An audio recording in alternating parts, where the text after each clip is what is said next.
as our bits go pouring in. The bits go pouring in. And hey, we're live. How do we sound, y'all? Are we good? I'm we okay? concerned less by how we sound now and more as how we're gonna sound in. But thou must. Alright, let's get to some grinding. Thank you, Aegis. I appreciate your vote of confidence for me being the next leader if anybody else dies. I appreciate that. Oh shit, Slime. What up, Slime? And the red slime is dead. Yep. Okay, so, as I was saying before, the original NES version of this, which is not what we're playing, by the way, we're playing the Super Nintendo version with better experience and better gold. Not only did you have to go into the menu to talk to people, you had to choose in which direction they were facing, because they didn't make any sprite for your character other than that. So, like, whenever you moved left and right, it looked like you were strafing, facing north the entire time. So, if, like, someone was to your left and was talking to you, you had to specify, talk to the person to my left. Wow. If I could talk to the animals, walk with the animals. But that version, where you were continually facing north, actually isn't the NES version. That's the original Famicom version. Technically, that was considered a quality of life, that you would talk to whoever you were facing, in whatever direction you were facing. Also, God, I'm so sorry, Aegis. Yeah, having your, losing a save in this game is hell. Oof. But if you ever want to pick it up again, this pick it up. Let's go. This version is the Super Famicom version, of which there are multiple translations. There are at least two pretty good English translation patches, and this one is based on the Game Boy Color version of Dragon Warrior 1 and 2, which had a ton of quality of life improvements. Do I have a ska sticker? Let's find out. I would be really shocked if you didn't have a ska sticker. I have no horn nor ska. Oh my god. Yes, there's a GBA version, right? Game Boy Color. Oh, yeah, GBC. They did a GBC version of 1 and 2 in one cart and 3 in another cart. There is, however, an Android version of this game, which is apparently also, like, the best way of playing it if you're okay with touchscreen control. Really? I mean... I'm not a fan of touchscreen controls. Oh, there's probably a Steam port, probably? I don't know, actually. Oh, no, I'm sorry, it's Android for the original one, my bad. They're Android only. Actually, all of the games are on Android, believe it or not. Yeah, I saw a Twitter thread not too long ago. Yeah, no Steam port, according to Ty. Yeah. Symmetric has the Android version. Yeah. Every single game in the Dragon Quest series, pre, like, 8 and 7, are actually on console. Are on Android, rather. It's ridiculous. You can use a Bluetooth controller to basically play with them if you have, like, a wireless Bluetooth. Oh, really? Yeah. Wow, Yeah. alright. Oh, yeah. I imagine that would kill the battery life, though. Well, yeah, but that's actually how I played a big chunk of 4. Who is also going to be in Smash. I'm happy about that. Yeah, it's like 8. It's like all the Gokus, isn't it? They are all in the Final Smash, kind of like Mega Man's Final Smash, but Yeah. the playable versions are It's 11. 3. Edric, basically. So the playable, the hero of 3, the hero of 4, the hero of 8, and the hero of 11. Nice. Basically, like, 1, 2, and 3 are kind of their own trilogy. Like, 3 is basically a big prequel to 1. Like, basically, you know how they said, like, ages ago, Edric fought off the, with the Ball of Light, and fought off the dragon sorcerer, the dragon king, who is called that not because he can command a dragon, but because he is a dragon. Makes sense. Gosh. There's a reference to Dragon War, to Erdrick specifically in the first Final Fantasy game. There sure is. There is a gravestone somewhere that has Edric's. It's in the town that has all the elves in it. I forget the name. Yeah, and Elf in one version of that, in the Japanese version, it's Lodo, because that's what the hero was known as in Japanese. And then in I want to say the PSP version of it, it's no, I'm sorry, I think it's the Dawn of the GBA version of 1. Yeah, the GBA remaster of the Dawn of Souls, I believe. Yeah, Dawn of Souls has it as Link. Yeah. Every other version, it's Erdrick, but in the GBA remaster, it's Link, which is hilarious. Oh, really? It's Link in the Japanese. I know it's Lodo in 1. I feel like in another, Link. and Link in 1. Link. That sounds familiar for some reason. Just can't put my tongue on it.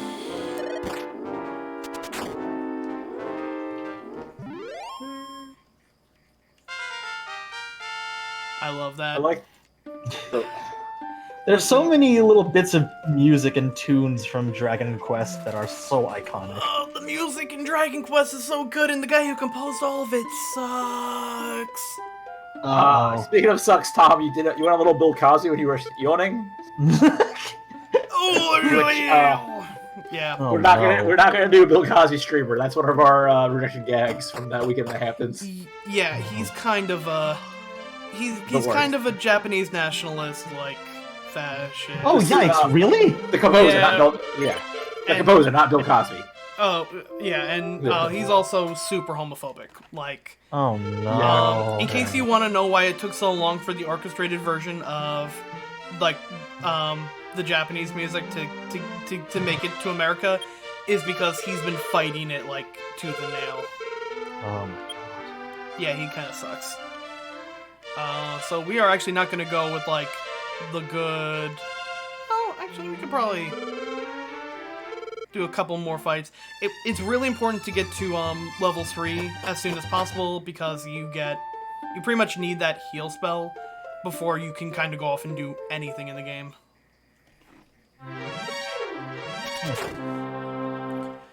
And by the way, this grind to level 4 would be, you don't want to know how long this would have taken in the NES version. 2 to 3 times as long, easily. 100 hours. I mean, having played like the original Final Fantasy, yeah, no, it's awful. It's why I prefer the GBA remakes, because they streamlined fucking everything. Ironically enough, though, that version of GBA that version of Final Fantasy made the Red Mage infinitely worse. They did, which sucks, because Red Mage is one of my favorite classes. Like the Red Mage in the original Final Fantasy, like Lightning 2 is, you can beat the game with 2 fighters and 2 Red Mages, like easy. And then he got the nerf bat in the remakes hard. He got a huge nerf by he's basically like he's worthless by like a quarter of the way through the game. Let alone like by the time class changes come into play. Oh god, yeah. By the time class changes happen, he's completely obsolete. You don't even need the class change in the NES version. Like, you're strong enough. You basically just want to keep buffing fighter to hit 20 times in one turn. Yeah, haste is still kind of broken, even in the remake. Haste is stupid, especially if you haste ninja. Then forget about it. Oh my god! Yeah, you're hitting an obscene amount of times with more than one weapon. Yep. The only thing that makes ninja not good in the original NES Final Fantasy is okay. Final Fantasy was a defining game, and I actually really like the NES version of it a whole lot. There's one problem, though. Half the game doesn't work. Yup. Specifically stuff like the intelligence stat and the agility stat. Both don't work. Chris! God damn it, Chris. You all just live there. I was like, I'm just gonna type to see if you notice this.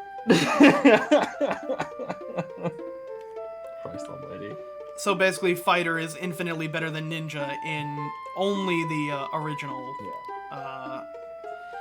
So like, And another thing in the original game was like all of your all of the spells that Black Mage would cast, like half of them would miss and deal like 0 damage. half of them would miss, which is actually why you want to get the items that cast spells. Those are a guaranteed hit. Yeah.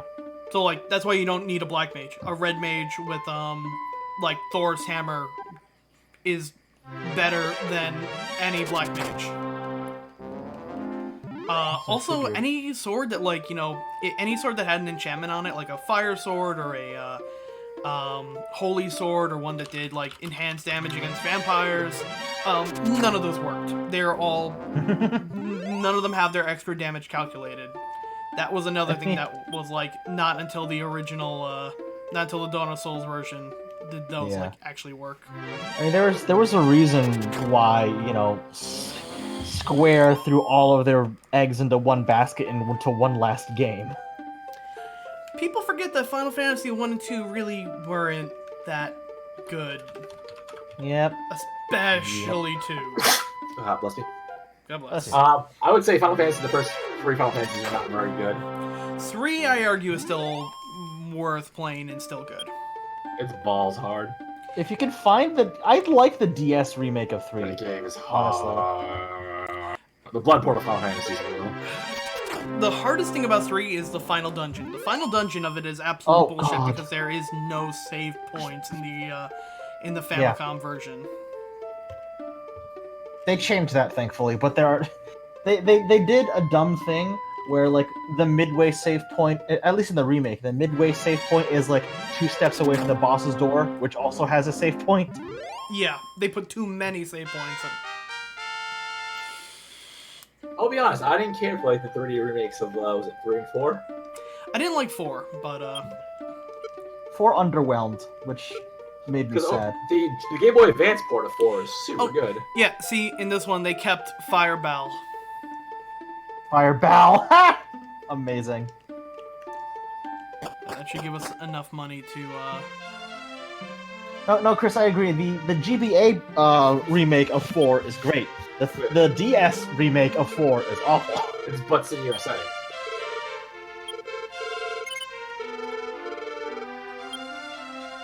So we're actually not going to get the Copper Sword. I'm starting to save up right away for the Iron Axe in the next town. Ooh, nice.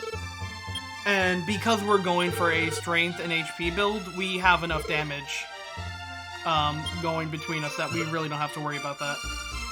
But we do want to pick up... Behold the power of the legendary warrior LMAO. Okay, so one thing I actually really like about the original Dragon Warrior, and how it's actually been kind of echoed in other series, is this whole one-person party thing. That's, you know, when Deltarune came out, they really had a major callback to Dragon Warrior 1 v Dragon Warrior 3, where, you know, Dragon Warrior 1, you were a single person, and in the sequel, now you have to deal with the party mechanic. So it's kind of interesting seeing, like, this whole thing of,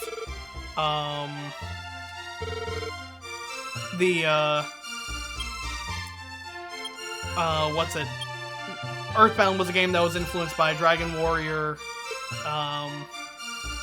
and Undertale was a game that was influenced by Earthbound. So much so that its sequel actually kind of calls into play Dragon Warrior mechanics. Yeah. Everything's just going full circle at this point. I kind of love it. It's great. And I mean, even if you even look at Dragon Warrior owes a huge amount of debt to D&D and games like Ultima. Oh god, there's a name I haven't heard in a while. Ultima? Christ. I played Ultima Online for like a month. I mean, those were the games that came out before this. A game like this was absolutely, like, people looked at this in the original Final Fantasy and saw, like, wow, you have, like, good representations of your characters. It's not all text-based. You know, I never played Ultima Online, and I feel like I've been missing out. Whoa, that is the opposite. Yeah. Yeah, Ultima Online was the first MMO, not necessarily the best MMO. Gotcha. While putting it in its grave was mercy killing. Oh, okay, fair. Yeah. It's not the best. No, it was the first. Let's put it that way. Gotcha. Yeah, it looks like Rich is echoing your sentiments. Yeah. It looks like I actually did a good by avoiding Ultima. Right, because like most of Ultima left for EverQuest, and then WoW came and just EverQuest, I think, is still a thing. Is it really? I think so. Hold on. All right, to the Google machine. So the one pain in the ass thing about the original Dragon Quest is, in order to save, you have to come all the way back to the first town and talk to the king again. Oof. Really? Wow. The map to this Backtracking. game, the map to this game is not that big.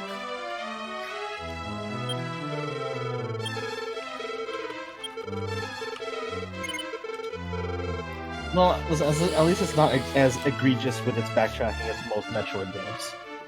Yeah. Speaking of Metroid, apparently the new Star Wars game is a Metroidvania. Really? I am. I'm here for that. Yeah, I'm very here for that. The Yes. fucking respawn, what is it, Fallen Jedi, whatever. It's a Metroidvania.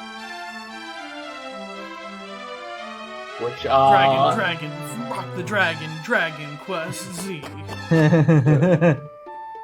Yeah, EverQuest is still active to this day. A 20-year-old game is still active and is still receiving active updates as well. God, I found my copy of that when I was at home. And, like, my God.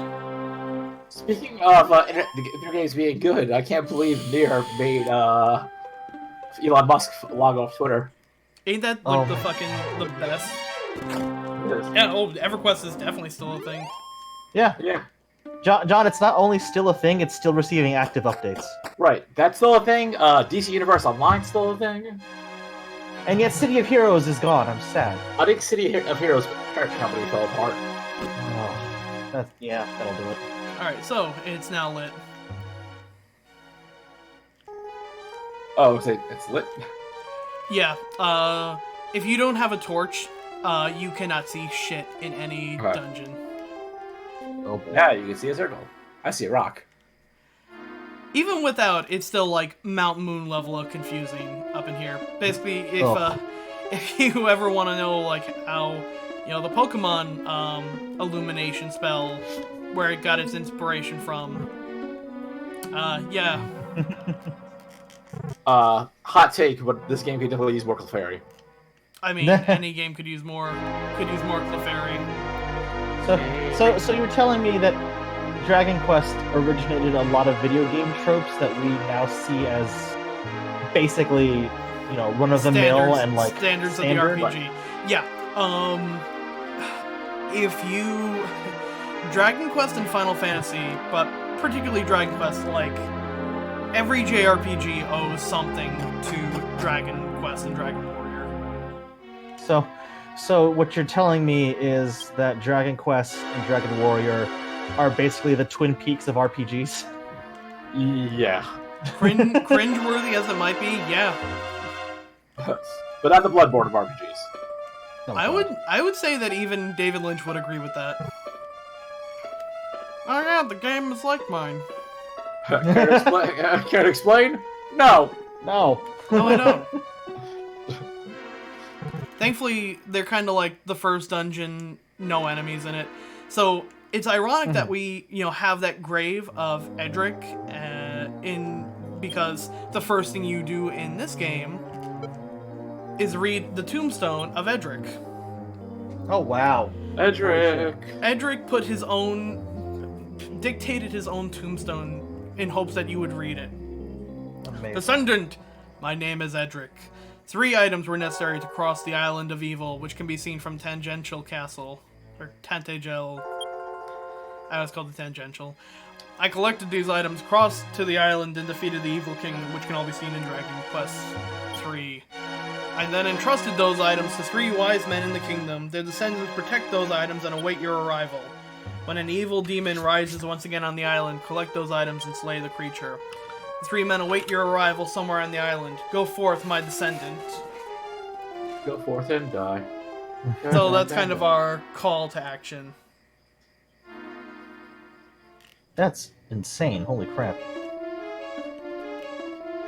Oh my god, somebody made a custom stage on Super Smash Brothers, and it's just Bongo Cat as the stage. Did Smash post that, or just you found? No, I'm going through the custom stages on Smash Brothers now, and someone literally just made a Bongo Cat stage. Don't say Smash for their time, otherwise you'll summon RJ. So yeah, if this were the NES version, we would have to literally open the menu and click a stairs option to use the stairs in any of those. The original, Did they not? yeah, the NES version sucked. I was about to say, did they just not know how to properly design a game back in the Famicom NES days? They wanted it to feel like a D&D session where you have to like spell out pretty much doing everything. Oh lord. I think they took that a little bit too literally. Also, there's like way more text. It wouldn't just be red slime defeated. It would be, thou hast slain the red slime. Thine has taken 4 hits damage from the true strike of the red slime. Actually, about ethic in game journalism. Oh god, Chris. For anyone interested, Derek Alexander from the formerly the Happy Video Game Nerd did a great video on the Dragon Warrior Game Boy Color version, where he started a new file on the NES version and started a file on the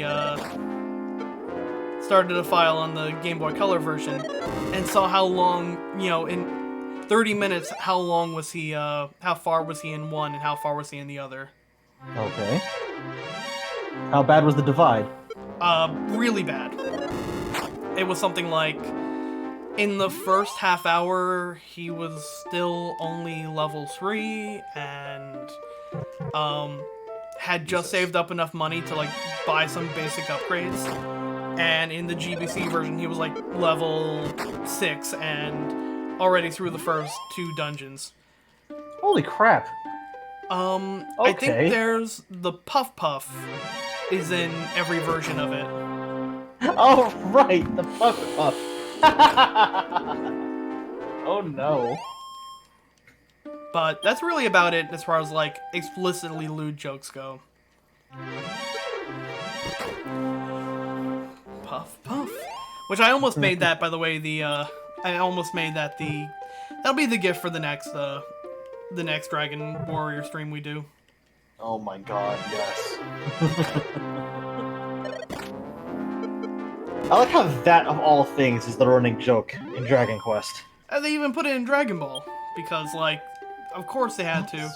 Bulma specifically tells Master Roshi that if he helps her out, she'll give the Puff Puff. Oh, right, I remember that! Yes. Oh, lordy. Oh, Master Roshi. When you think about it, Toriyama was kind of always cannibalizing his own work. He kind of was, yeah. Hashtag too many Gokus. Too many Gokus. Too many Gokus. So to give you an idea of how big the map is, we're already at the most northwest corner of the map.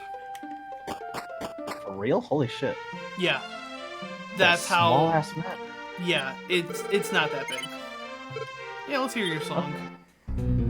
Alright, well at least I can understand the need for backtracking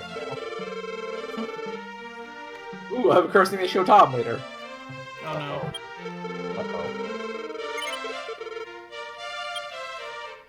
I mean, Chris, you're gonna show all of us anyway, so... I mean, yeah, might as well.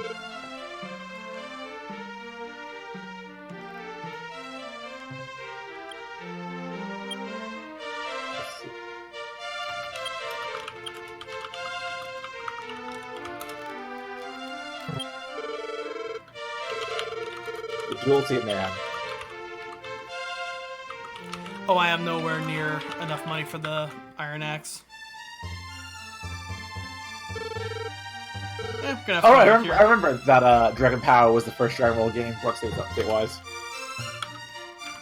Also, y'all can check Wooloo Sheep posting out. Oh no. Oh yeah, Dragon Power. I forgot about that. Oh. Tom, I'm gonna need an air horn for what's in Wooloo sheet posting. Oh no. Thank you. What? God damn it, Chris. What? It's just Machine as Beatrice, it's fine. That's definitely not the only thing that's there. Right, there's the dogs I posted earlier. Zoe Quinn's 2 dogs, Donut and Contract Supreme. God damn it, Chris. Here it is, LMAO.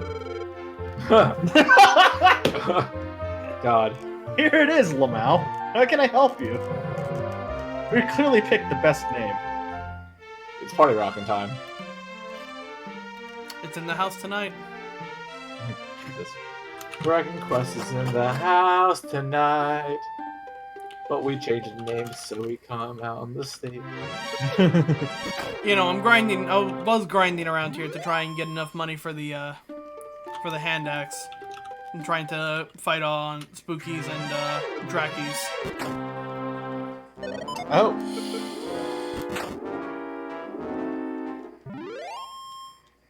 I love the goofy designs of the enemies, or at least the beginning enemies. Oh, they're so good.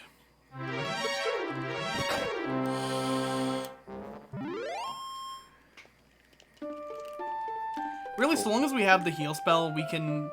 As long as we don't go into an area where we can get one-shotted, we're pretty good. See, I still love old RPGs. Like, I like them... I like them when they have something to kind of ward off some of the grinding aspects of it. Like, Earthbound's my favorite game of all time. I would not recommend people play Mother 1 by its default self ever. Oh, yeah. But I would absolutely recommend people get the patch that gives you something like 5 times the amount of experience and gold. That's literally the only way you can beat that game, isn't it? It's the Or at only least way survive that game. I beat it without it, and it's just not worth it. You spend so much fucking time grinding. Ugh. I hate games that force you to grind. I mean, that and literally they just didn't play test the final fucking area of the game. So Mountie Toy can, like, literally, normal enemies in Mountie Toy, the final part of Earthbound, hurt more than the final boss. Jesus! Yeah. Might actually die. Oh no.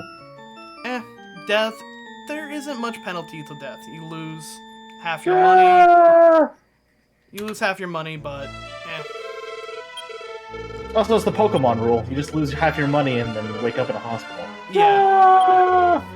Oh yeah, you can gain crazy levels if you use oh god, I was so close. Wow, you only needed 3 experience. Holy shit. Yeah. If you take advantage of, like, there's a robot that'll help you out in battle. If you take advantage of that, you can do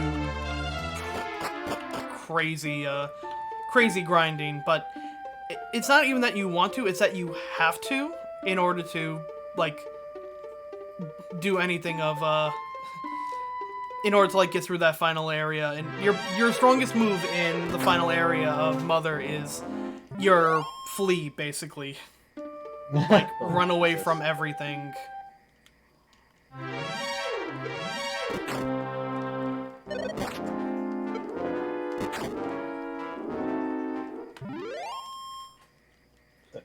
Is that a ghost witch? Oh my lord. Yeah, its name in Japanese is Spooky.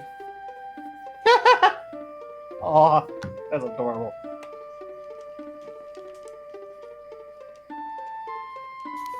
Oh. I think I might have went a little too spicy for dinner tonight. Oh, shit. What do you end up cooking?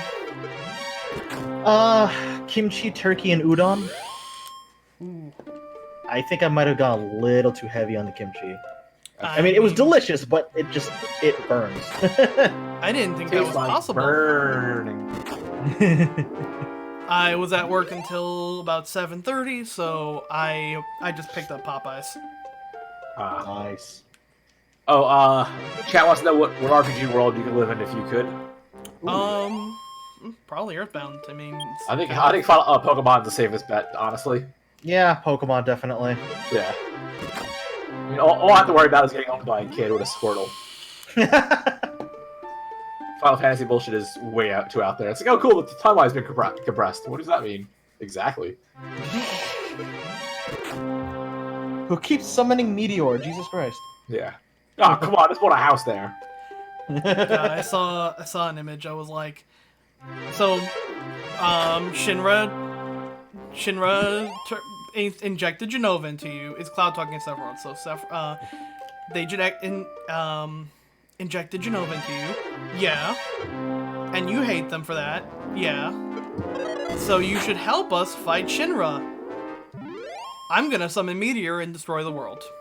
Damn it, Sephiroth. God damn it. The Moon's Haunted joke's making the rounds has been really good. Oh, that's great. Or like the the Hotel's Haunted. What's that? Luigi grabs gun. Mansion's Haunted. Mansion's Haunted, gotta go. Like I said, I'm more excited than anything. I know we're not gonna fucking see him for like another couple of years, but Vincent's Limit Breaks. I want to see Gigadunk in HD.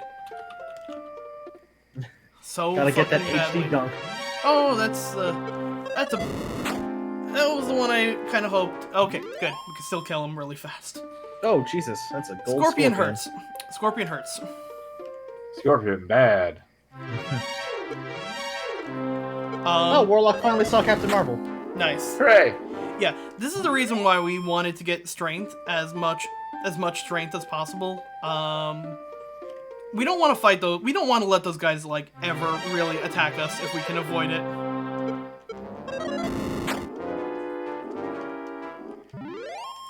Yeah, now you're ready for endgame. Yep.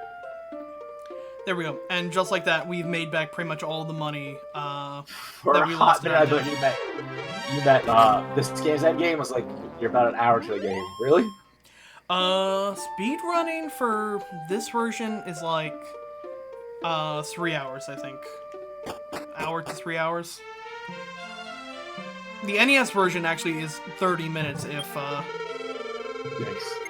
yeah. Jesus Christ, really? Yeah. That's a real fucking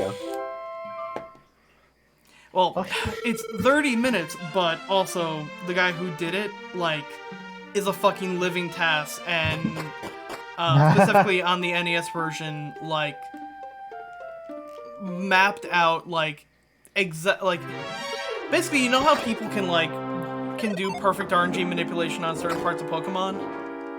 Oh, He did that God, for yeah. the entire game to basically make sure that he never got any random encounters, that for the boss battles he did have to do, that he could basically get a critical hit on every single one, and if an enemy could do a non-damaging spell, it did. Oh, God.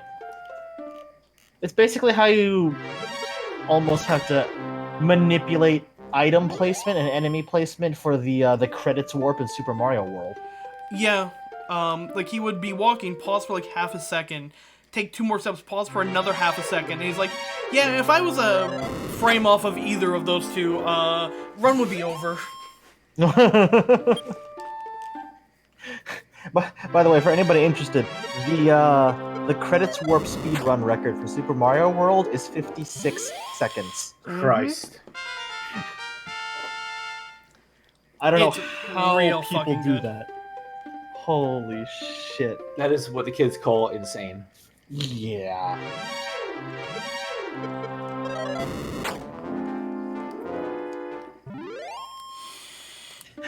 Warlock, it would take me entirely too long to explain how the credits warp works in Super Mario World. I'm gonna find a video and link you. Hold There's on. a video. So essentially, what you do is you have to everywhere an item is placed in a match in a level is kind of like code of a game being taken into taken into account. So if you can get items set up in a specific, like a very pixel-specific way, and then I think you have to have Yoshi try and eat an item through a charging chuck. It'll, basically, Yoshi will try and eat the charging chuck. Oh, I hit the wrong button there. Yeah. It works with any enemy, it's just the charging chuck has to be the first enemy off screen. Yeah. So what you do is, you have Yoshi eat the enemy, but mid-animation, jump off Yoshi's back with a fire flower, so that you shoot the enemy in Yoshi's tongue, it turns into a coin, and then you collect that coin before it reaches Yoshi's mouth. And then if you did everything correctly up until that point, you'll trigger a memory overflow, and the game will warp you straight to the end credits. I've seen similar things with other games, and it's ridiculous. It's absolutely insane. Like when this glitch was first discovered, the world record for the credits warp speedrun was 3 minutes and 52 seconds. It is now just 56 seconds. Video games. It was something like the first person who got it took him like 6 minutes worth of like trials to do it, and when he did it, it was like completely by accident, and he freaked the fuck out. Yeah. I have that saved on my YouTube page somewhere. Actually, it took him just 9 minutes of dicking around to finally figure out how to do it, and then he did it, and he didn't expect to do it. It's kind of like how in the original Pokemon, your item placement can overwrite code of the game. So if you get items in places they're not supposed to be, overflow your items, and set up your boxes like properly, you can basically rewrite the game's code to change it so the next room you walk into isn't like, you know, a hallway in Pallet Town. It's the room after you fight Gary Oak in the Hall of Champions. Puke. So you don't actually fight with any Pokemon. Yeah, that speedrun also has a ridiculous record. Oh, it's something like seconds. That's also... Oh, yeah. That's also why there are so many different subcategories of games. Oh, yeah. I mean, that's actually one of my favorite things about speedrunning, is that certain runs get so optimized that, you know, if people want to do something different, that's like the only way they can do that. That's basically the state of the Super Mario NES speedrun, like where it is right now.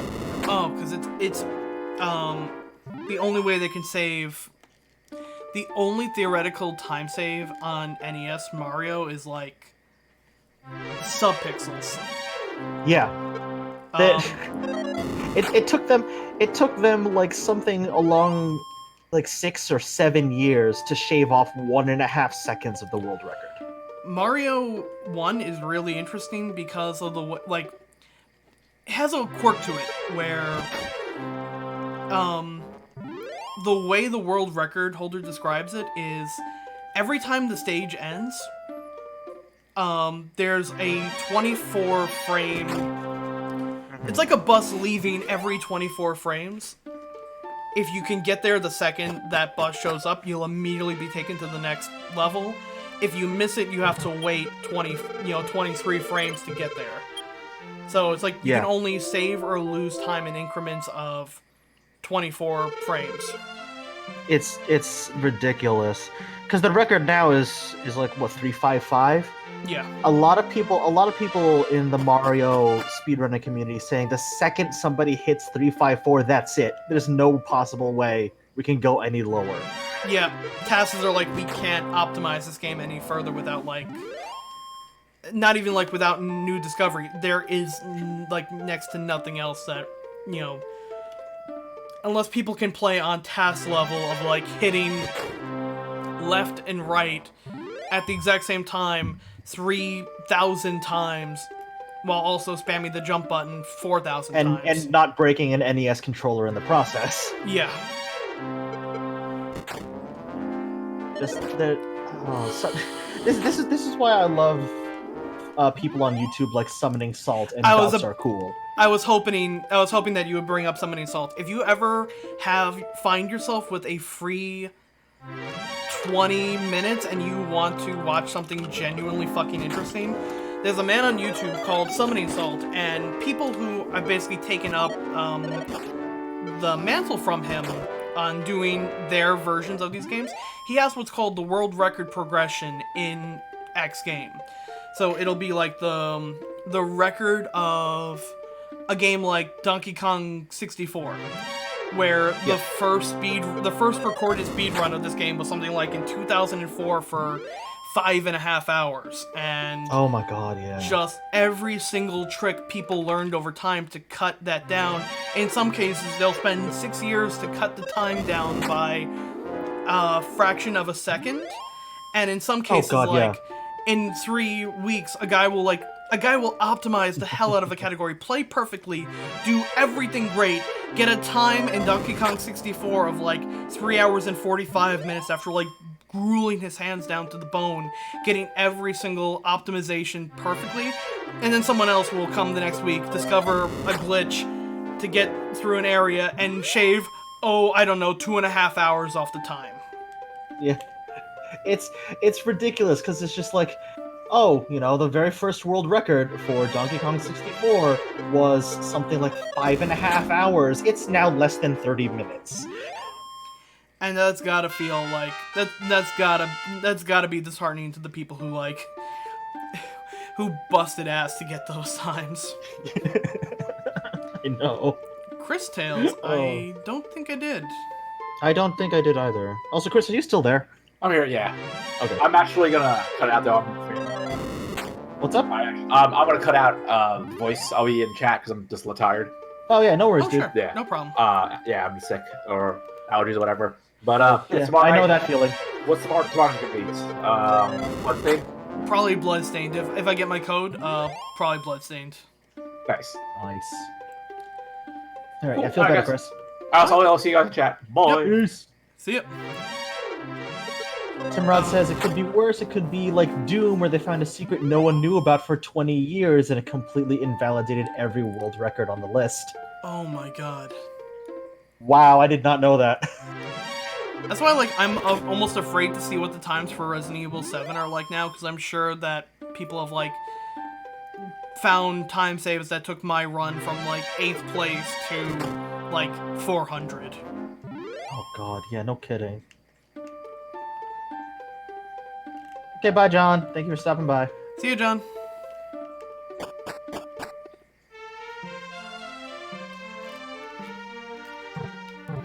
Yeah, this is the only real grind heavy portion of. Once we get the Iron Axe and the Chainmail from here, that's gonna cover us for the next couple of dungeons of the game. Nice. So that's just sort of like the go-to weapon in the beginning, yeah, right? The Iron Pretty Axe? much. I mean, it's gonna almost double our attack. That's why I didn't bother spending any money on the copper sword. Yeah. Okay, I see. And I'm 300. I'm only a couple hits away from the chainmail. Nice. But yeah, Summoning Salt also does a couple of wonderful videos on specific stages in games. Yes. I didn't think I could see a man talk for 40 minutes on Choco Mountain in Mario Kart 64 and have it be interesting, but holy shit, I was wrong. It is, yeah. And his whole video about the Mike Tyson speedrun. Yeah, the blindfolded. Was ridiculous. That one is really good because he's also a Mike Tyson speedrunner, so he kind of gets to talk about his home turf there. Yeah, no, that was great, honestly. I did not know that about him until I watched that video. I was like, wait, what? Mm-hmm. Yeah, no, the guy puts a ton of production quality into his videos. They're great, honestly. The other guy I mentioned in chat somewhere is Dots Are Cool. He doesn't do world record progressions, but he explains certain glitches that make world records possible. Ah. Yeah.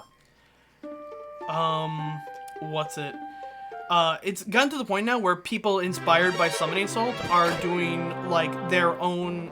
If they're a runner in a specific game, they'll kind of ask him if they get the okay to make their own world record progression for X game, because they know it. Ooh. Like Average Trey, a world record holder in many Super Mario Sunshine categories, has made the history of Mario Sunshine any percent and the history of Mario Sunshine 100%. And they're both really cow. in-depth and really interesting because he, like, these were the people who inspired him. These are the people who, like, he lived through this. He can kind of talk about it firsthand. God, speedrunning is insane, man, honestly. He talks in particular about one day where I forget the name of his rival, but he had a rival in Mario Sunshine 100%, and I want to say the man's name is Pumpcation. Yeah, that sounds about right. A Mario 64 runner. A Super Mario 64 runner called Cheese05 and Oh yeah. Average Trey both took the world records back, like in their respective games within like an hour of each other. And both of their rivals were huge anime dorks, like had Love Live characters on their timers and whatnot. So he called it the day of the war on anime. Like, it was the day we won the war on anime. Oh my god. That's amazing. God, you're gonna have me crit on the normal slime now, just to rub it in their face even more. Hey man, you said it yourself, you got that axe, you get this whole beginning area gets a little bit easier, so... Yeah, that's why even though I died to that one Magidrake, I'm like, we are gonna get that money back in no time. Because once you have this, basically, it makes your normal attacks hit as hard as your fireballs were, so you don't have to worry about, going Jesus. back and resetting.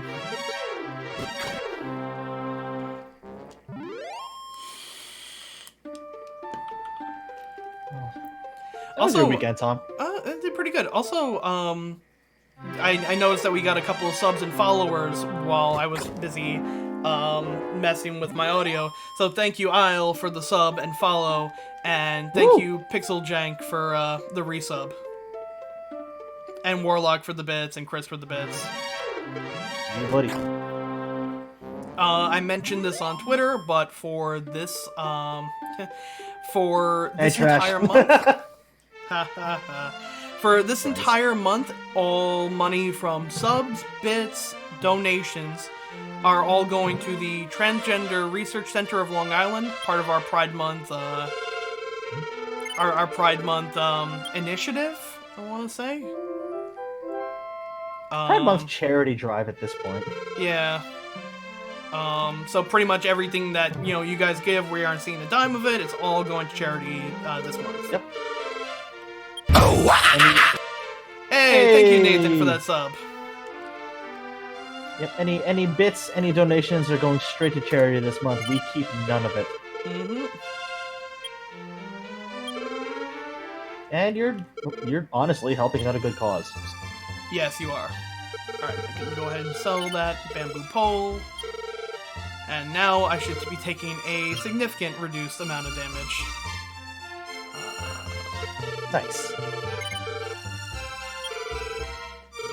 I gotta say, I wasn't expecting a Dragon Quest representative for Smash, but I'm very happy we have one. I am so... I had heard rumors about it, and I know a lot of people in particular were, a lot of people were angry about it, because they're Well, like... here we go, to charity. Hey, thank you for the bits. Thank you, Warlock. They're like, we better not get Edric and not Banjo. So kind of seeing, seeing people get both has been amazing. Actually, my favorite thing has been watching American streamers flip the fuck out over Banjo, and Japanese runners flip the fuck out over Hero. Over Dragon Quest. Oh, Yeah, Dragon that's- Quest 7 is... Dragon Quest 7 is such an interesting game. It can be. There are... if you ever want to try and find the speedrun of any, like, kind of obscure game, look up RPG Limit Break. They do a lot of runs of, like... They specialize in kind of doing, like, the long runs of games. Oh god, what does RPG Limit Break sound so fucking familiar to me? They're kind of an offshoot of GDQ at this point. It finished up, it was in May, where it's only speedruns that they run, and all of the money for that one goes to NAMI, the National Alliance on Mental Illness. Oh, cool. All right. Oh, that's where I heard from them. Okay. Mm-hmm. Got it. All right, that's cool. Wow, yeah, I gotta check them out. Dragon Quest VII is really interesting because it plays... Believe it or not, the game I compare it most to is Monster Hunter. Because Really? it's a ton of side quests. It's basically kind of meant to be, like, picked up, played for an hour, and then put down. Nice. Hey, Max, what's going on, dude? Hey, Max, how's it going? Yeah, Max was actually the one who was telling me about this. Oh, really? Ha! Look at that timing. That 7, like, it's a lot of smaller quests, kind of like the way I compare it to. Hey, thank you for the bits. Oh, Nathan. Jesus, thank you for that 1,000 bits, Nate. Holy cow. Woo! By the way, for people who are new to this run, in order to get our best stats, I figured out that the name LMAO actually gives us what we want for this. We were talking about it earlier on our Facebook group, and we're just like, what's a good name? We went for butt, we tried nuts. I jokingly said Link, but apparently that's one of the worst names you can put down. In the NES version, it's one of the best. In the GBC Super Famicom version, it's one of the worst, but for in the NES version, because your stats in the game and your growth. Hey, thanks for the host. Oh shit! Woo! Your Everybody coming out tonight. Yeah, seriously. Your stat growth in the game is based on what your name is, or the first 4 letters of your name in particular. So, in order to help people, possibly, we don't entirely. Yeah, this is the SNES version. Yeah, Kane. In order to kind of give people a little bit of an edge, potentially, I don't know if this is for true or not, but Link and Zelda as your name in the NES version. Hey, Oh my thanks for the lord. host. Link and Zelda in the NES version give you a strength HP build and a strength agility build, which are the 2 best ones in this game. In the NES version, rather. In this one, a name like LMAO gives us strength HP, which is what I'm going for.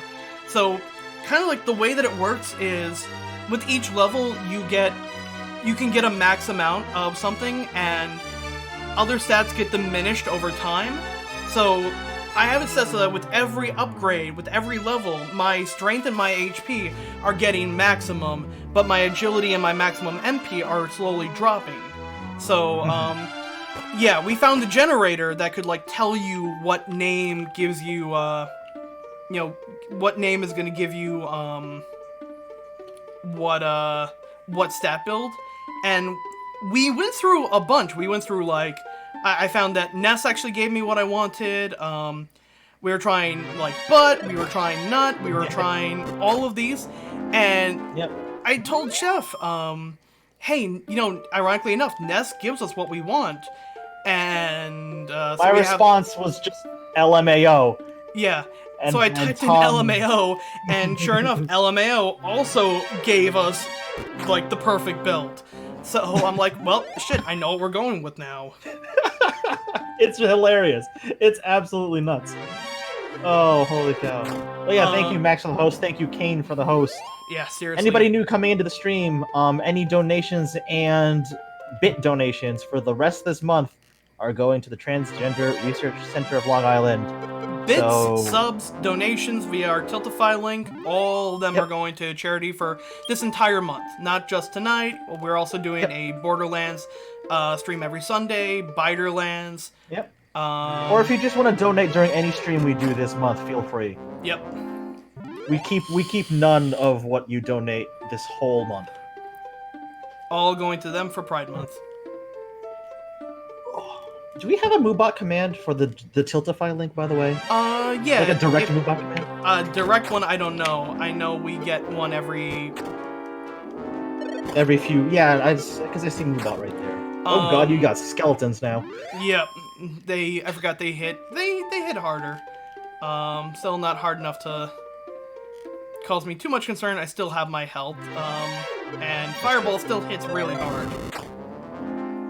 Now, does this follow, like, classic sort of, RPG logic where fire does extra damage to undead things? Or... No. Actually, in the original version of this, the fire... Also, I know I showed this to them before. It's not Fireball. We're hitting them with Fireball. Fireball. Very important distinction. Hey, thank you for that $5 donation. I don't know why we have a Five Nights at Freddy's gift. But thank you, Max. Thank you, Max. We gotta change that. Oh my god. Yeah, no, because this is you were kind of like a one-man army. Fireball is just kind of a hurt everybody spell. In fact, its original name in Dragon Quest for NES was Hurt, and then Greater Fireball was called Hurt More. Oh, that's amazing. Holy shit. Wow. Alright, so it's recommending that get to about level 10 before really venturing out any further, so we're gonna get some Skelly Mans dead. Time to kill some skeletons. But yeah, no, this is about as basic of an RPG as you really can get, which, you know, I don't think there's any problem with that. I think if you can do the basics well, you know, good. Oh yeah, absolutely. I would rather have an RPG get the basics right, rather than an RPG who got the basics wrong and tried to cover it up with something else. Yeah, like right now we've been going for about an hour. We're level 7. We have a really good axe, really good armor. If we were playing on the NES version, we'd probably be hitting level 4 right about now. Ugh. And I mentioned before, Derek Alexander of Happy Video Game Nerd Stop Skeletons from Fighting did a great video where he ran the NES Dragon Quest and the a Game Boy Color version of it side by side and saw how much faster you progressed in one than the other. And basically the Super Famicom version, which is what we're playing here on a fan translation, is just a enhanced version of the Game Boy Color version. That's another great channel, by the way. Just Stop Skeletons from Fighting. Oh, I love him. I loved him since he was a Happy Video Game Nerd too. I finished 1. I never finished 2. I got like a little bit in. I played a good chunk of 3. I played a good chunk of 4 on Android. I didn't touch 5. Oh, wow. I didn't touch 6. I heard Max talk to me. Max told me a lot about 7, but I still haven't actually picked it up yet. 8 might be my favorite PlayStation 2 game of all time. Maybe next only to Silent Hill 2. I played. Max is saying, have you ever heard of Tim Rogers? He loves DQ and does really good reviews. His DQ 11 review mentions rock solid mechanics. Oh, I have not actually. Yeah, I skipped 5. I might go back and get the Android port of it. I've heard that 5 is like the real, like the waifu wars version is what I've continually heard. I've heard as much as well. Yeah, I'll be honest. The only Dragon Quest game I've played is 2, and I never even finished it. Oh wow. I'm sorry to admit that. Although 11's coming out for the Switch now, so now I kind of have no choice. 11 is so good. 11 is so fucking ridiculously good. And they got that, what is it? They got that little classic mode where you can actually switch to 2D, which is hilarious. Also, the Oh, story. that's so good. The story of 11 ties into 1. Ties back into the original trilogy, which is really nice. Really? Yep. Wow, alright. That's actually really neat. I like when game series call back to other, like the original games. That's cool. And it's been a while since they've done that.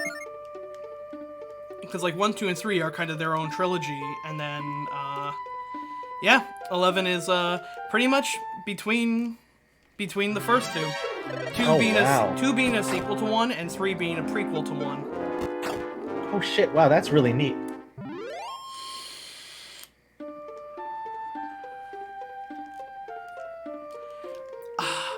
I have so much time sunk into my PC version, and I'm like, I want to get the, I want to get the Switch version. It's so sad that Enix put all that work in porting 11 to the Switch, and I'm only ever gonna play it in 16-bit mode. Honestly, it's worth it alone just to get the orchestrated soundtrack. Oh god, that's right, because they had the fully orchestrated soundtrack now. Yeah, everyone who played it on hilarious. PC, Oh, God. everyone who played it on PS4 is just shit out of luck. People who played it for PC could at least mod it in, which is what I ended up doing. But Nice. now the Switch one is gonna be the one that has that. Oh, that God in bless. Oh, that's awesome. Also, Kane says 11 ties into the beginning of Dragon Quest III. It's good. It's like 11. I'm glad. I know we didn't get 10, which is. I didn't actually look that much into 10. I think 10 is the MMO. Huh. That's Yeah, interesting. 10 is the MMO. I haven't played it or even like looked into it. 9 is really good. 9 feels a lot like 3 in that it's a bit of a pseudo MMO one where you hire people as your party members basically, and you have one main character. Which, I mean, that's how 3 does it. You have your main That character. almost. Yeah. Yeah, That your almost sounds like Final Fantasy Tactics Advance too. Yeah, a little bit. You're basically your Edric, and you can. It's the first game to really have like party comp. I can't wait for 11 now, honestly. Because everything I've seen about it, in that one short time that you streamed it, Tom, I'm just very excited to finally get my hands on it. The characters are really good. The story is really engaging. The crafting system is amazing.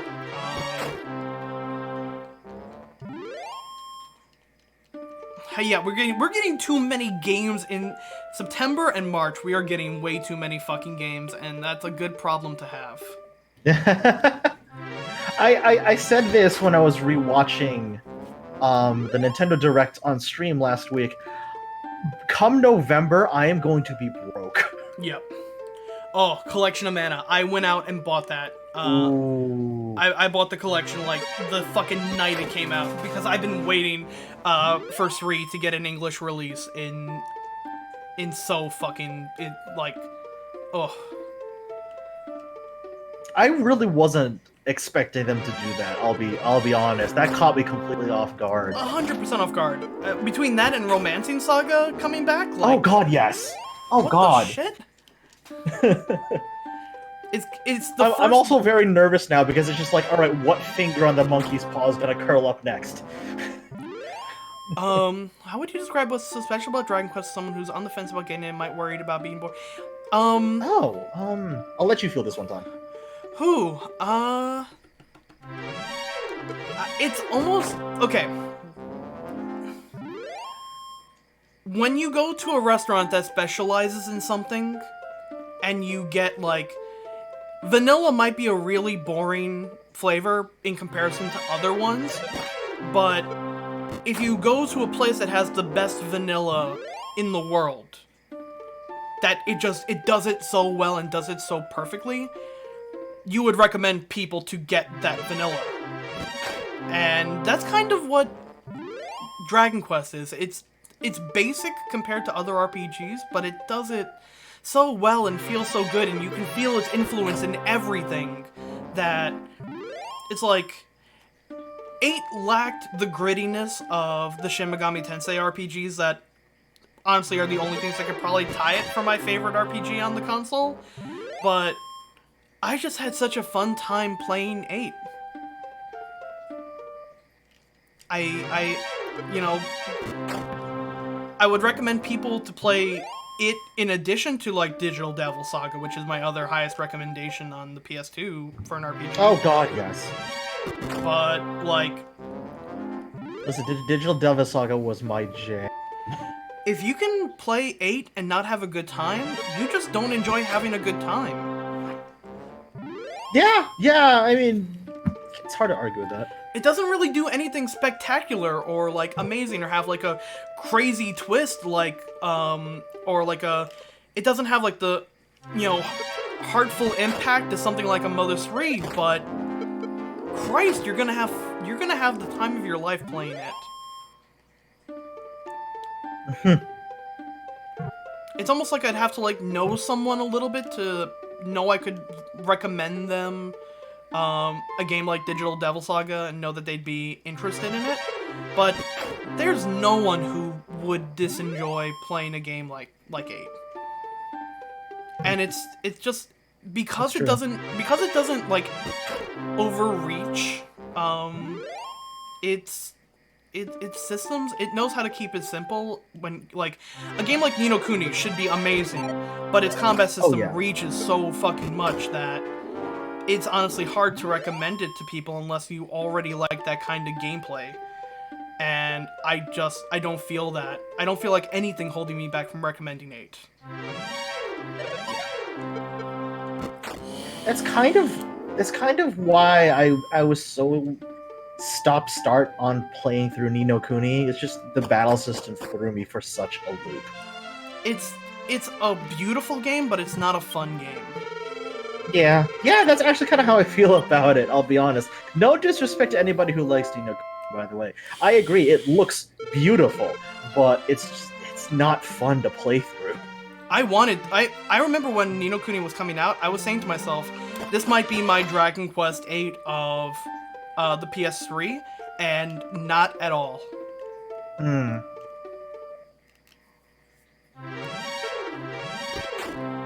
All the monster taming, yeah, that's another thing that threw me for a loop, I'm not gonna lie. Like, if I wanted to play a monster taming game, I'd play Monster Hunter. Yeah. Or Pokemon, for that matter. DQ7 is so long, but again, the game I feel the most that game is like Monster Hunter, in that you can pick it up, do one or two fights with a monster, and then be good for the rest of the day. That's kind of what Dragon Quest VII feels like. You pick it up, you do one 30 to 40 minute quest on your lunch break, and over the course of a month, you're beating it. You're doing all of a sudden you turn the corner, and all of a sudden, bam, you have 200 hours invested in the game. How the fuck did I do that? God, that's insane.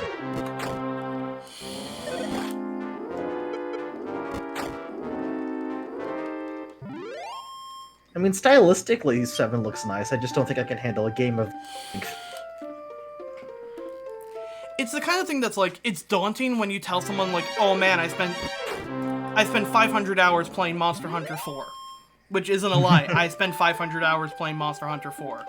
And when I tell people that, they're like, how could you spend 400 hours? How could you spend 500 hours playing one game? Also, hold on, I think I'm getting a little bit of audio problems again. Hold on. No, you sound fine to me, honestly. Chad, how does Tom sound? Is everything all right? I'm hearing. I was hearing you a little. Oh, it was me? Oh, Jesus. Yeah, hold on. Usually just a reset of Discord. We ran into a ton of audio issues earlier today, and we were running into stuff with like the sample rate. Like audio issues. Yeah. Okay. Voices up and he was bad earlier. Yeah, I'm hearing like it sounded like you're coming through like a filter a little bit. That's weird. It could be something with like the sampling rate. It might be. Hold on, let me tone down something on my mic, because I got a new mic stand that is far less intrusive on my legs, Mm-hmm. and I had to adjust the mic from my face. Yeah, no, I got it. When I reselected my headset, you now sound fine. Oh, okay, that's good. Yeah. Alright. Yeah, game like Ni no Kuni, yeah, I think it would have taken portability a lot more into hand for that. I agree. Honestly, I feel like it would have done better on the 3DS, But yeah, like given the style of game. as I was saying, I sunk 500 hours into Monster Hunter. When I tell people that, they're like, "How did you end up sinking that?" I'm like, "Well, over this course of like 3 months, I played one hunt before going to bed, one hunt before leaving for work, and one hunt on my lunch break. It doesn't feel like I'm dropping 2 hours, 2.5 hours a day into it, but you are. It's not like I come home and then play nothing but that. But then all of a sudden, over the course of 2-3 months now, I have, hundreds of hours sunk into it. Huh. And I think Dragon Quest VII is kind of the same way. Or Skyrim, for that matter. Oh God, don't mention Skyrim. Todd will suddenly appear in your house. Oh, goddammit, we're now playing Skyrim Warrior 1. I still can't believe, of all the things to come out on E3, a sit-down chat between Todd Howard and Elon Musk actually happened. Yeah, I didn't watch it because I don't hate myself. I didn't watch it either, but apparently Elon Musk completely outed himself as being a big fan of the Skyrim series, which means that every Tesla is now going to come pre-installed with Skyrim. Yeah, and he's not going to credit Todd Howard for making the game. Yeah, exactly! I did not take time off for the 14X pack, mostly because I'm kind of afraid that I'm going to take time off and we're going to run into Raban EX again and not be able to actually do anything because everyone is going to crowd up the... Oh, God. For those who... I guarantee you it's going to be a clusterfuck to try and get on during launch day. Yeah.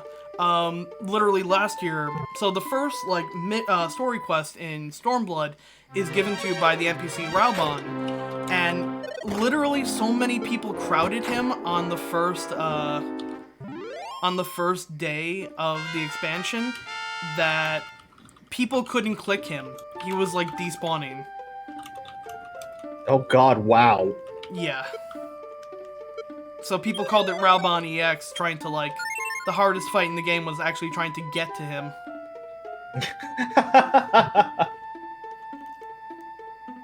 The true purpose of Raban EX has been revealed. Testing the limits of his servers.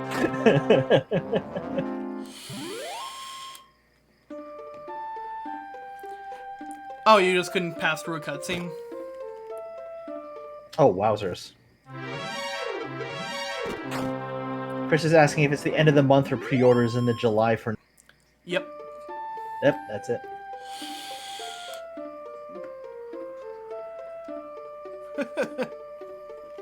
I still remember Good Lord Trash. oh, my name days have come at once. Oh no. Instant servers became overloaded and it just wouldn't let people in. Oof. I'm sorry. My favorite world fuck-up event was, in order to get to, the Ritterana Lighthouse, you had to do a quest beforehand, which involved summoning, a chocobo, 2 chocobos, red chocobos, which would cast Chocobo Meteor, which, if you stood in the big AoE for it, you would get one-shotted. The problem is that instead of it being an instanced event where it was only you fighting your 2 chocobos and maybe a friend or a party, it was world. So what you had was all of these people, you would have 100 people come get to that area and all summon their 2 chocobos at the same time. So you'd have 200 chocobos all casting these gigantic, huge AoE meteors that were just fucking one-shotting everybody. Good Christ. That was a fun day. I want to say we tried to capture that on stream, but we didn't. That's insane, man. Holy shit. So I hope we get something similar to that with I'm sure something clip worthy will happen on launch day. It's going to happen. yeah. Honestly, now is the time to get into 14. Now is like Yeah. um Or if you're like me, you know, now's the good time to remember you have 14 and get back into it. yep. I'm looking forward to getting back in the grind. I'm gonna no longer have all my characters at max level. Now I gotta start regrinding all of them.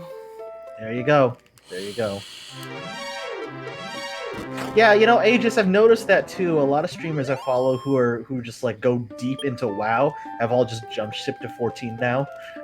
I've seen a lot of videos that are like the WoW Refugees Guide to 14. Oh my god. That's hilarious. I mean, that's true. From what I hear, WoW has been kind of fucking up lately. Yeah. The big complaint I hear from the last big WoW patch is that it made everything boring. Yeah. Alright, so this guy's gonna hurt me a lot. Oh, but God. He's also going to,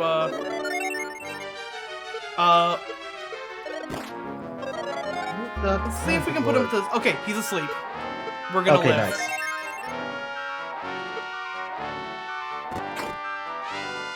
Last raid was really good, actually. Okay. So maybe I just heard one aspect of it. Oh, is that the Jaina Prodmore fight? I think it is, yeah. Yeah. Alright, so Oh this my guy... god, he survived the golem. He get not Golem, Goldman, because he gives you next to no experience, but a fucking ton of gold. Jesus Christ. Goldman from House of the Dead? I wish. I was about to suffer like G did. I actually forgot that I had the sleep spell for a second, and that unlike almost any other RPG, status affliction stuff like sleep are fucking effective in this game. Oh god, status effects actually useful? Bless. Especially sleep. Oh my god. If your GCD feels slow, try a class like Monk or Ninja.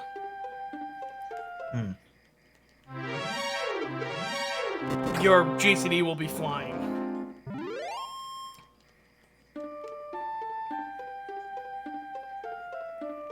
It's kind of like a friend of mine wanted to get into 14 after I started it, and he's just like, I can't deal with the long-ass queue times for the dungeons. I'm just like, you want to know the secret to fast queue times? Just roll healer. Heal or tank? Yeah, because I've been leveling up a white mage, and all of my queue times have been like less than 5 minutes, if that. Scholar is a perfect one to play because at the same time you also get a DPS in that Scholar and Summoner both share a experience bar. Oh, nice. Yeah, because as a white mage, I have like no DPS. I have like arrow and stone, and that's the extent of my DPS. Yeah, I agree. Forcing people to play in a specific role for queue times is awful. At the same time, because you can swap classes, I don't really feel it all that much. And tanks are fun to play in this game. There's little to no detriment in role swapping in 14 from what I've experienced so far. Yeah. So if I'm with a group of friends, I'll hop on a DPS I haven't played in a long time. If I'm by myself and I want to get a couple of I want to get some stuff, I'll roll healer or tank.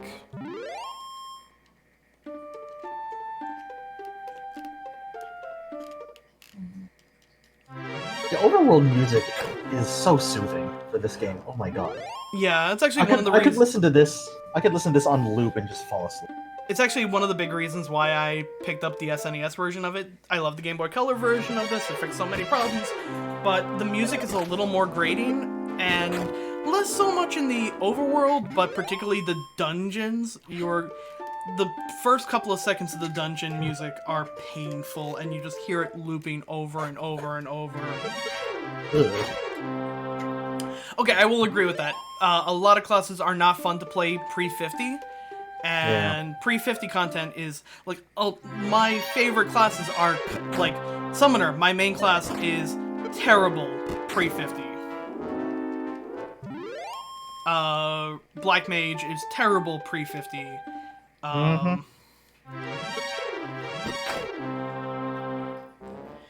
But what you want to do for leveling is once you have one character to the max level, you can literally just run roulettes and get like a level or two a day. So it's not that bad. Yeah. Once you have at least one person at 50, the rest becomes so much easier. I mean, compared to WoW, where it took me so long to get my paladin up to level 70 that I didn't want to start from scratch all over again. PvP is actually a lot of fun in that. Oh goodness.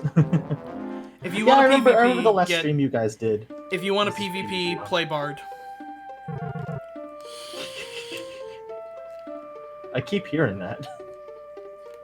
Bard is stupid good in PvP. I mean, no, Scholar is actually a lot of fun too. I think Astrologian might be the most fun healer in PvP, personally, but healers are unbelievably appreciated in PvP. I've seen Tom play nothing but Scholar. Either Scholar or Summoner, one of those two. And I like the both of them. It looks insanely fun. Scholar is a very shield-based healer, and White Mage is just how much raw healing can you do. Yep, can confirm. An Astrologian is a nice mix between the two of them, either giving you a regen or a shield, and giving you the ability to buff people for like a minute at a time. I'm often so focused on healing people as a white mage, I'll forget that my mana bar is low. I'm like, oh fuck. Yep, and then thankfully from 60 onward, they gave you a lot of stuff to help mitigate that. Oh god, yeah, I can't wait till I get to that level. Well, Because it's really bad. It's really bad when I'm healing somebody, and then it's like, oh, I've got no mana, give me a... I mean, things are going to be changing. Healers are going to be expected to DPS less in comparison. I mean, that's fine. I've gotten into the point where like I'll keep one eye on like in-fight mechanics, and I'll keep another eye on like party health bars, and like I just ignore any semblance of DPS whatsoever. I mean, if your DPS is doing a good job, there's very few times where the healer like absolutely needs to be putting out good DPS until you hit like endgame rating. Oh yeah. I'm like, yeah, I understand it's not for everyone, and that is a-okay. For me though, yeah. I went from I came out of WoW after raiding extensively during Burning Crusade era, saying I'm never touching another MMO for as long as I live, and 14 got me back on that wagon.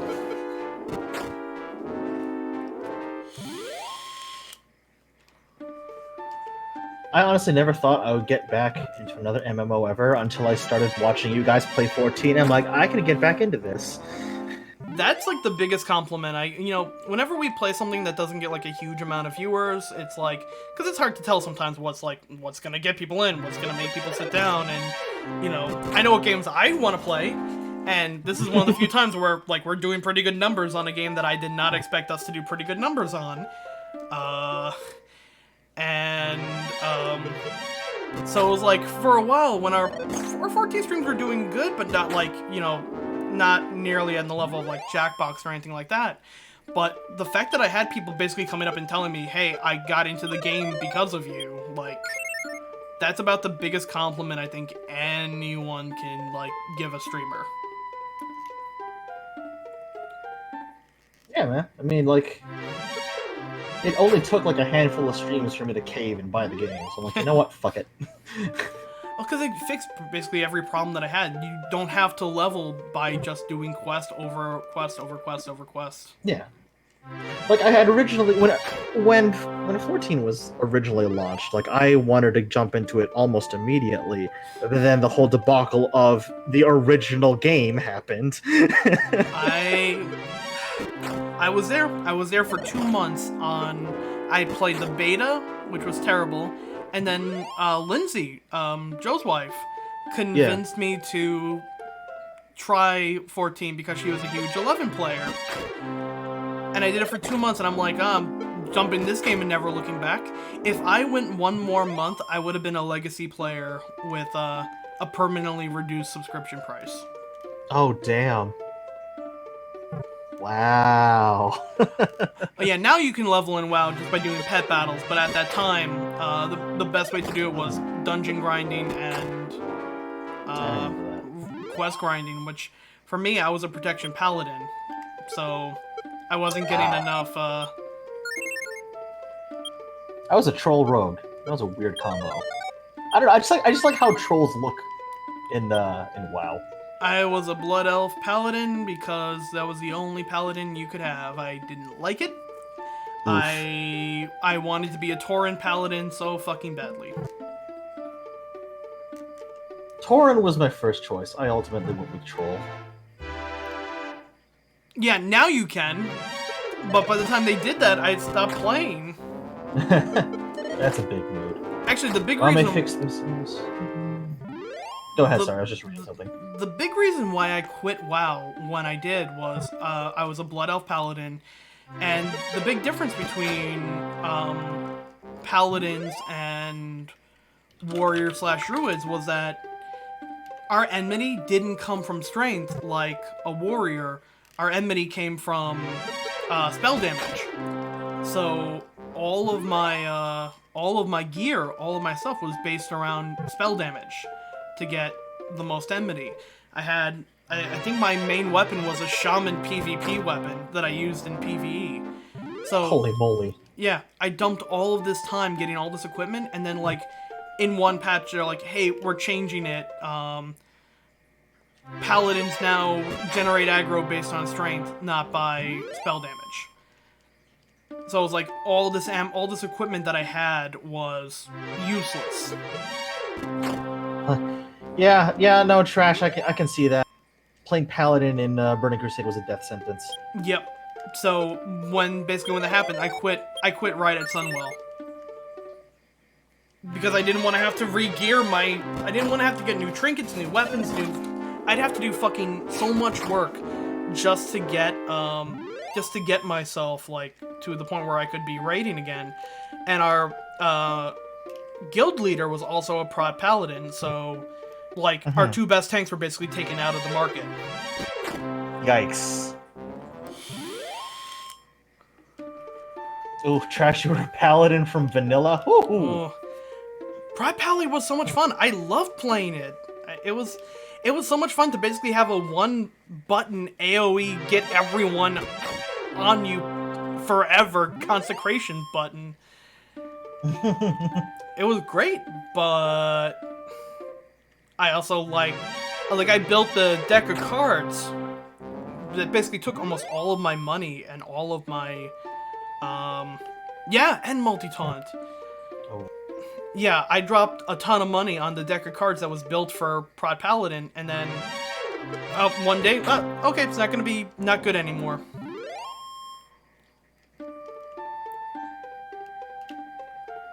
I don't know. I was all about that rogue. I get one backstab crit in and just feel like a third of his health bar in one move. I loved whenever we didn't have enough people in, so we had to have our rogue evasion tank. Oh god, I've had to do that. It's so stressful. I can imagine.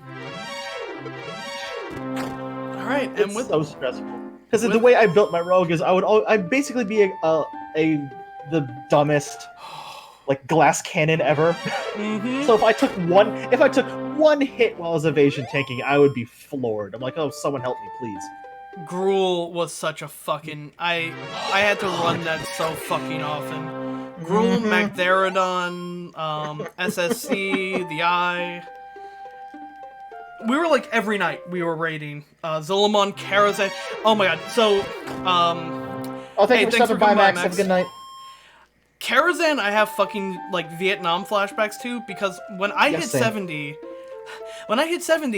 like apparently the other two tanks in our guild quit right as I hit 70. Yikes. So they're like, we need tanks, and everyone at that point was outgeared for Karazhan. They had everything that they needed from it. So our guild leader, who was also a prod paladin, who apparently it took him like months to get everything from Karazhan. Oh shit. They're like, we need Tom to basically have the equipment to be able to tank us through stuff like Magtheridon and whatnot. So, we're gonna basically suspend DKP for. See ya, Chris. See ya. We're gonna wrap up soon. We hit level 10, so that's gonna put us in a good spot for next time we do this. But yeah, so we had they're like, Tom needs everything from this, so we're suspending DKP. If more than one paladin drops, we're gonna let him roll on it. So I run Karazhan my first week. It was something like, of the 7 or 8 items that a prot paladin can use, 6 of them dropped. Wow. And it was either disenchant or, gear up your tank. So they let me grab everything from that. Our prot paladin, our guild leader, was so fucking pissed off that I got basically in a night what it took him months to get. That Squeeze me. every time I rolled on something, I would save up DKP, and every time I rolled on something from that moment onward, he would give me fucking so much shit. Oh, is Tom fucking rolling on something now? Don't you have enough? I'm like, why am I even doing this if you're not even gonna let me roll on anything? Jesus. We ended up meeting the guy. He lives in Yonkers. Oh wow. We found that out after raiding with him for half a year. Me and Fry offhandedly mentioned Cross County. He's like, yo, shit, I work 5 minutes away from there. So we fucking met up with him. We were 20 and in college. We met up with him. He was 27 and a fucking bouncer. And wow. We had lunch with him, and he basically spent the entire time he's like, yeah, I play WoW because I want to get a gaming girlfriend. And I'm like, yo, I think I gotta fucking bounce from this guild. Oh no, yeah, that's a big red flag. He was anytime, because we had girls in our guild, and anytime that they even remotely expressed interest in someone else in the guild, he would get so fucking butthurt. Oh God. I remember, God, he's one of those people. All right, yikes. Yeah, he's one of those people. And I remember 2 people ended up meeting up and hooking up, and he was talking to me and Fry in a solo Ventrilo chat, and he's like, man, I'm so fucking mad. I'm like, yo, Zell, have you actually looked at a picture of either one of them? They're both 300-pound people from the Midwest. There's absolutely nothing jealousy should not be a factor here in the fucking slightest. Let them be happy, man. Yeah, seriously, what the fuck? Dude, this sounds like the worst person to be around. Oh, yeah, is the reason when his bullshit and the changes to Paladin gear are basically the reason why I just quit cold turkey. Fair. Alright. So, yeah, we ended up going a little overtime to make up for the audio issues that we had, but thank you everyone for sticking with us for all the subs, donations. It was a lot of fun playing this. A grind heavy first episode, but still made it fun. So we'll be back you'll tomorrow. Definitely be running this again, right? Oh yeah, we are finishing this game for sure. If anything, I'm contemplating doing more of the games in the series as we get closer and closer to Heroes Reveal. Oh god, yes. Thank you, Small Bean. Hose mad. So we'll be back tomorrow, assuming my Bloodstained key gets in. We'll be doing Bloodstained tomorrow. Jackbox on Wednesday. Are we switching things up this week for? We are switching things up. Chris is going to be running Borderlands on Thursday this week. Nice. So if you have Borderlands 2 and you want to join him, I know Rich joined Chris, Ty, and Trash on Sunday. Nice. So if you have Borderlands 2, feel free to join them. I'll be back with more Super Robot Wars on Friday. And on Sunday, Ray is going to be doing an extra long Dishonored stream so we can get on to the next Dishonored game after that. Yep. Alright, well, thank you a lot for coming out, everyone. It has been a pleasure. Who do we have for a rating today? That's a good question, because there's not a lot of people on my list that are online. Actually, wait, hold on. Yeah, you take a look while I double check with this one person. Sure. 1 second.